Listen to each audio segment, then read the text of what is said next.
everyone. Well, I'm so pleased to welcome back my guest. He's been on twice before. The last time was November of last year. Luke Vandervert, also known as the Arctic. Welcome back to the show, Luke. Oh, thanks for having me back, Nancy. It's always so good to hang out with you. Thank you. I appreciate that. Just remind everybody that what you do. Yeah, so I'm a music artist, but I'm also a filmmaker. So I try to merge those two things together, and makes for a very busy and poor lifestyle. What's happening? What's new? Oh my goodness. So I apologize. My voice is a little froggy today because we just did a youth conference this last weekend, and it was the Okay. first youth conference I've done since 2019 Right. because of COVID. And I got really excited, and I pushed my voice probably a little too hard, which is, it was so worth it though. I just so my voice is a little froggy from that. But yeah, so lately it's been kind of starting to go back into doing music again, which is really exciting. And for those who don't know the story, I actually in 2019, November 2019, I actually was planning to go in full time into music, and probably the worst timing, as a few months later everything was locked down and Yeah. music was not going to be happening. So as an adjustment, I went into doing some filmmaking stuff, and I started just making some music videos for friends, and that kind of snowballed into starting to do bigger projects, and started making specials for television over in Ontario. And it was a lot of a bit of a learning on the fly thing, but I love music, and the fact that I was able to help out my friends with, you know, giving them a way to tell their art in a different medium. I really enjoyed that. It's always fun to be a part of that story. So yeah, so lately we've been actually working on a songwriting course. That's the latest thing. Okay. It's called Unlocking Your Songs, and it's going to be going public in January. Fingers crossed. We're really hoping so. Who is Um, who is we? Oh, my father-in-law. So my father-in-law has been, he's also an artist. His name is Brian Dirksen, and he's been writing for, well, since he was 19, I think. And then he's been teaching on songwriting for 30 years. And so um, a couple of years ago, well, quite a few years ago now, he had stepped down from working at a college where he was teaching on songwriting, and but he still loved the passion of it. Just kind of wrestled with all the dichotomy that comes with, working in the school system. And he's kind of said, maybe we should make our own course. And so we decided basically to take all of his college level instruction in songwriting and make it into this, 30 session course. Right. So it's yeah, we filmed it. It's been edited. Now we're just kind of doing final proofing, and we have a beta team, a beta team, not a beta team, a beta team taken through and taken the course so far, and I think they're about a third of the way through it so far, and feedback has been awesome. So they're Yeah. really happy, and we're loving it. So Yeah. Yeah. Not everybody was able to turn something positive into the negative of the COVID, being at home and stuff. So for me, it's always nice to hear when somebody has been able to do that. That's really oh, good. well, thank you. It was hard too, Yes. there's I know everyone had a bit of that taste, whether it was uh you know things not going according to plan, Yes. or worse, like, yeah, my heart goes out to the people that really struggled with this season. And we were really fortunate that, I mean, it's not every situation when you get along with your in-laws, right? And so, and I I love my in-laws dearly, and so when COVID hit, we kind of said, my wife and I basically said, we're at that point we're living out in Chilliwack, and we decided we don't necessarily need to be in Chilliwack anymore. We don't necessarily need a townhouse, so we sold our townhouse, and we decided to move in with my in-laws, and it was awesome. So we moved in the basement. We just kind of decided we'll just hang out with family while COVID happens, and while we're here, we might as well work. So Why not? yeah. So I mean, in a lot of ways, I mean, both Rachel and I are very, very privileged to have such a positive relationship with our. Yes, that's wonderful. So I mean, yeah, we were really lucky. We were really lucky. That's cool. But there, I was one of, well, people that know me know this, that COVID worked for me because I'm a loner.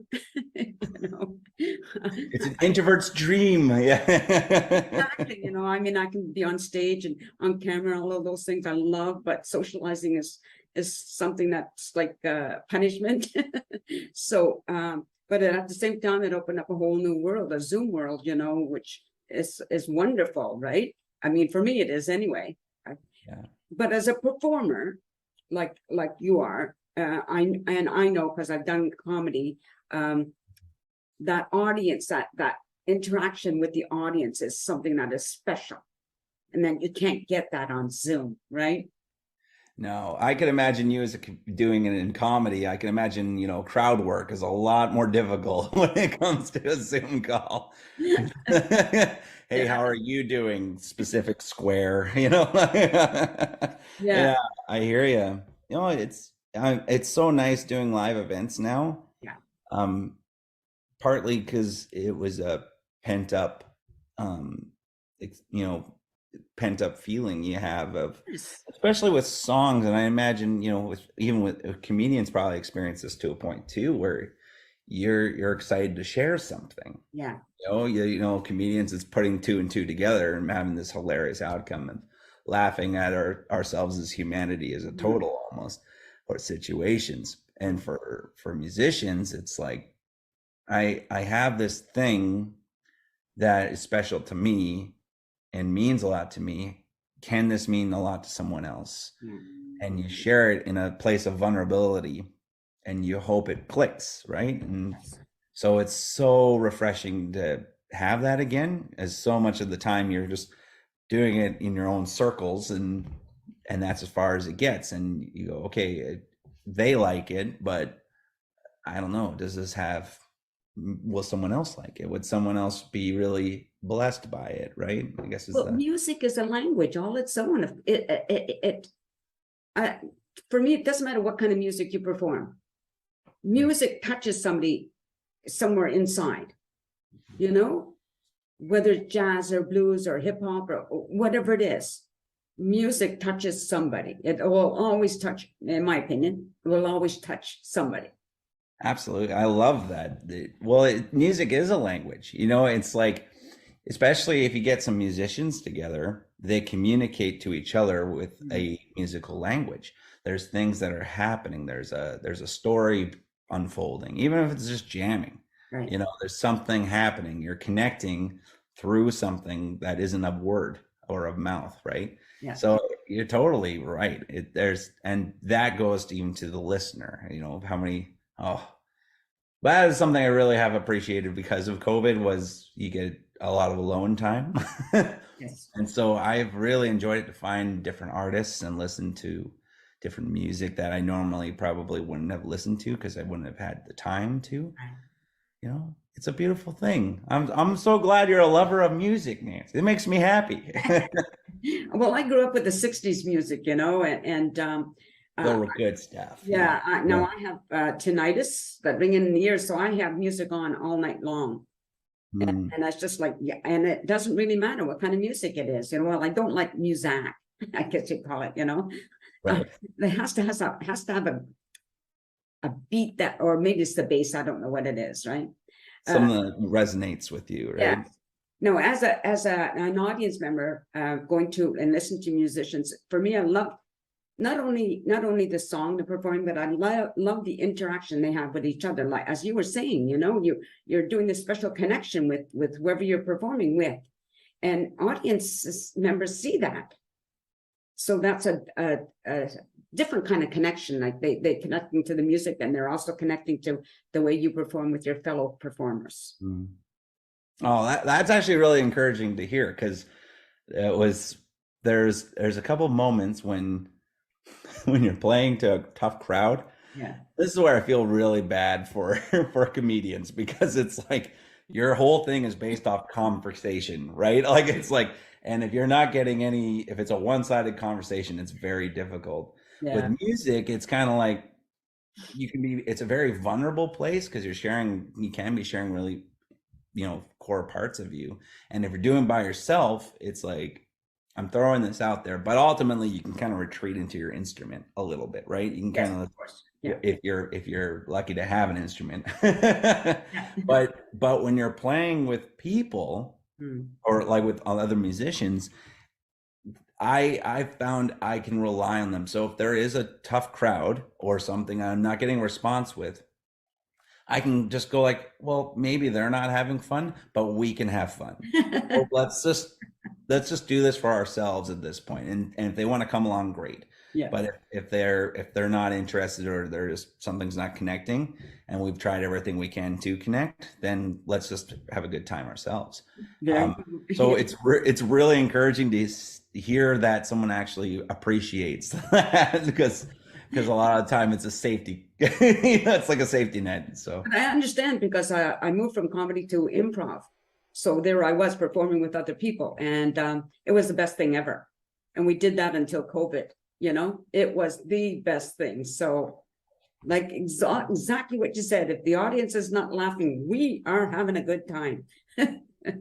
that's awesome. Mind you, we would beat ourselves up after the show if we weren't getting the response we hoped to get. Right, right. But at least as a survival mechanism, as a life jacket, you can kind of be with each other, right? Yeah, I think and you will agree that there's nothing better than performing and getting a good response from an audience is just, and you're always looking for that again. I think it's almost like a high, right? Getting a high. Yeah.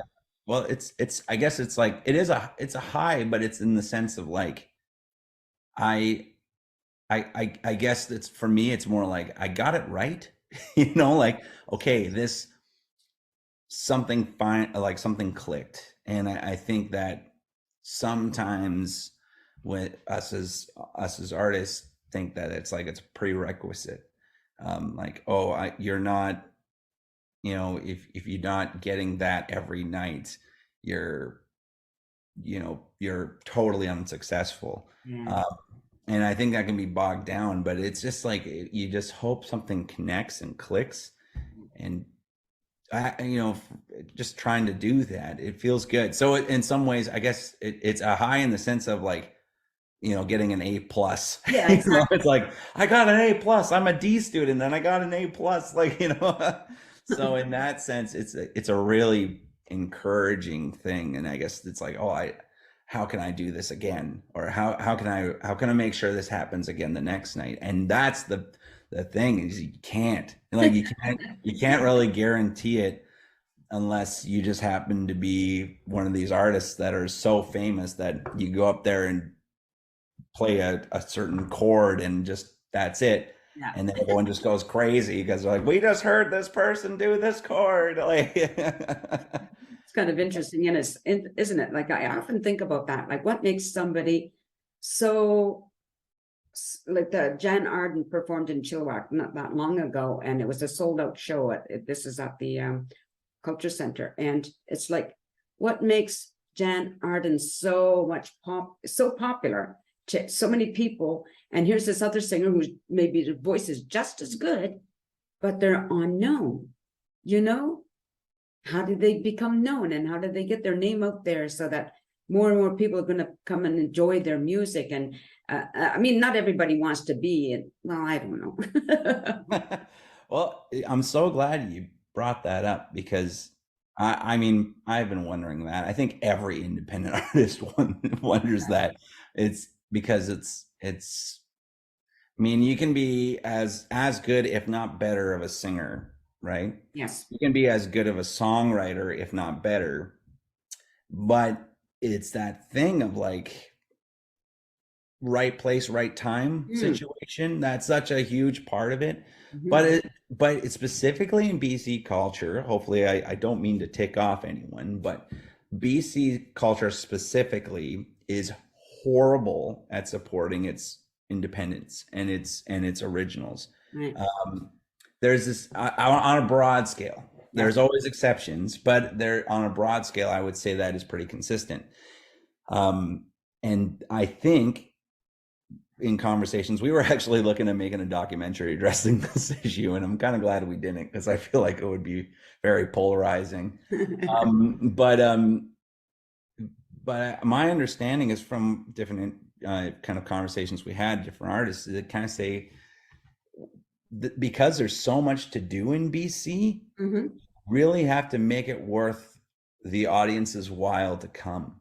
Oh. And sometimes going, hey, come to my show, doesn't compete with, but I could go quadding, or I could go hiking, or I could go camping, or I could go canoeing, or I could go paddleboarding, or I could go snowboarding, or I can do all these things, which BC culture has, right? Yeah, yes. So True.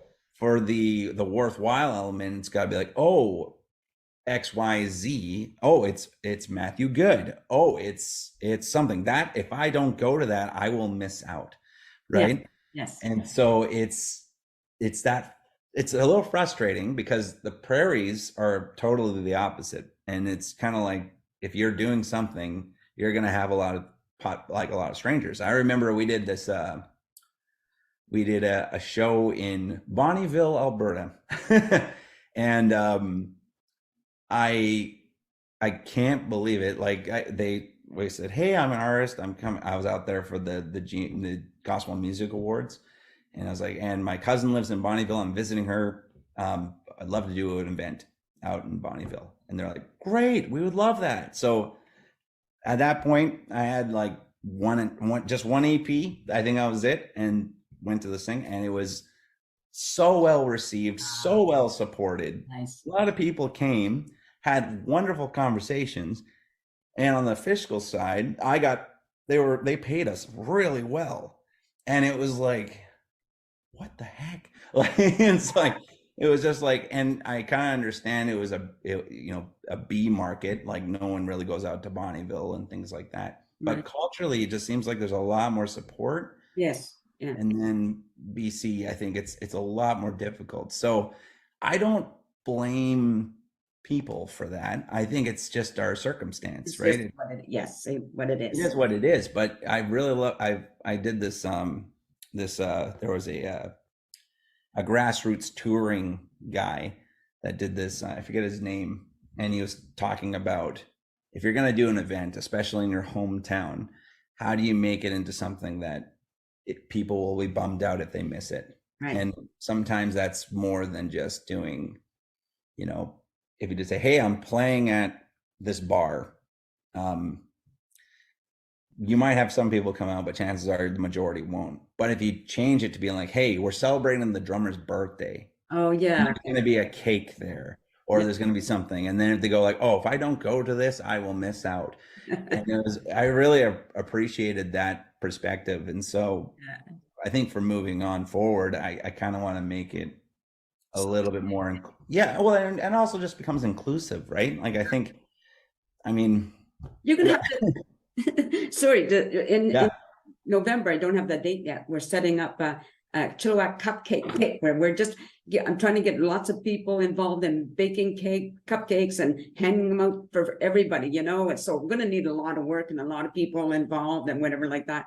So we should have to make that some kind of an event where, perfect. You can come and perform somewhere, but, we get a venue and, performing for this Chilliwack cupcake event is the Arctic. Yeah, or something like that. It just kind of makes it a little bit more inclusive. That would be like, like I think for something like a cupcake thing, that could be like comedy and cupcakes. Like that's your wheelhouse because you can make fun of someone and then make them feel better. Like it's like it's perfect. Like it's a flawless system. And then they'll be like, oh, they made fun of me, but I feel better because they gave me some sugar. Yeah. No, sorry to put you down, but here, get a high from the sugar. There you go. Exactly. Yes. Oh, but that's just, I hadn't thought of that though, because I mean, just as we're talking, because it is something that I'm working on, and I've got so far a few people that are in on it, and the first person to respond was a friend of mine who's also my production manager, and that's Rebster is her stage name. She's a singer, and she was the first one to respond that she wanted to be part of it, and maybe we can set something up. So, like, I don't know all of the venues because we're not charging anybody. We're hoping to get donations from businesses and stuff for our supplies, right? But if there's some event, there's some venue I could talk to. I know a lot of artists here in Chilliwack that we could maybe arrange something like with Stan Giles and whoever it is, and see if we can sort of do something where whoever's going to where you're performing, not only will there be cupcakes there, but they can also pay for the event so that the musicians actually get an income from it. Oh man, if you set it up as like a cupcake festival of idea, oh that'd be so special. That's even better. Oh my gosh, I love that so much. Brainstorming session, it's perfect. Like that would be so cool. Yeah, I'm going to work on that because I think that would be a worthwhile thing to do, a fun thing to do, and it's for that reason, just because a lot of people, with just basically still coming out of COVID. I thought, there's some things we have to do just for fun. So that's what the cupcake event is. And then next year in May, I'm turning 75. So I want to make a big party for my 75th birthday and have musicians perform there.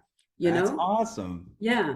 And it's just for fun. And I've asked people to donate, and whatever money they donate will go to the musicians. Because it's going to be like a potluck. So whoever comes has to bring some food, but that's some good. music so that we can dance to. And I've already had some of my musician friends say, yeah, they'll be there. So it's like, yes, let's do some fun stuff that involves laughing and dancing and music. Why not? There you go. Have a good time. Exactly. And you can get, because I think everybody's time is worth something, right? That's my belief, and if you're a musician by trade, if that's what you do, and normally you go out, when you go performing, you expect to be paid because that helps you move on in your life, whatever it is, pay your bills or whatever. Then even if it's a birthday party, it doesn't matter. Exactly. Oh, just that as someone that's potentially making an event for musicians, thank you for being so thoughtful in that regard. Like so much fun. I just think it would be a blast. Anyway, on that note, listen, Luke, I will definitely get back to you on that. As I said, it's going to take lots. I like the Chilliwack Cupcake Festival. I love that because that's really going to set it off much better than just the Chilliwack Cupcake Day is what I thought of. But the festival makes it even sounds like it should be musical. There you go. Yeah, so I'm gonna talk to a bunch of my friends and see what can get happen, and that's awesome. You'll be there if I can get it. Oh, hey, there. If it works out, I'd love to be involved. I even just to eat cupcakes. People say I make good cupcakes, by the way. So you have to have perfect. You have to have one of mine. Anyway, just hold on now. Thank you everybody for watching this show. So now you know what events we're having planned coming up in the future, which is going to include Luke. Okay, so pay attention to what's going on, and you don't have to be living in Chilliwack. But somewhere within, I don't care if you're in Vancouver, it doesn't matter, Hope, wherever you are, you want to be part of this event, just let us know, and we can make it snowball. It would be so much fun without the cold of the snow. So take care, everybody. Thanks for watching the show. Please subscribe and be nice, and peace out, folks. A sense of community, Chilliwack's a place to be. A sense of community where you're free. Rolling through the mountains, rolling through the valley, rolling through paradise with me. It's multicultural, you're sure to see it all. Chilliwack's a place to be, you'll see. Come party in the park, go dancing after dark. Chilliwack's a place to be, you'll see.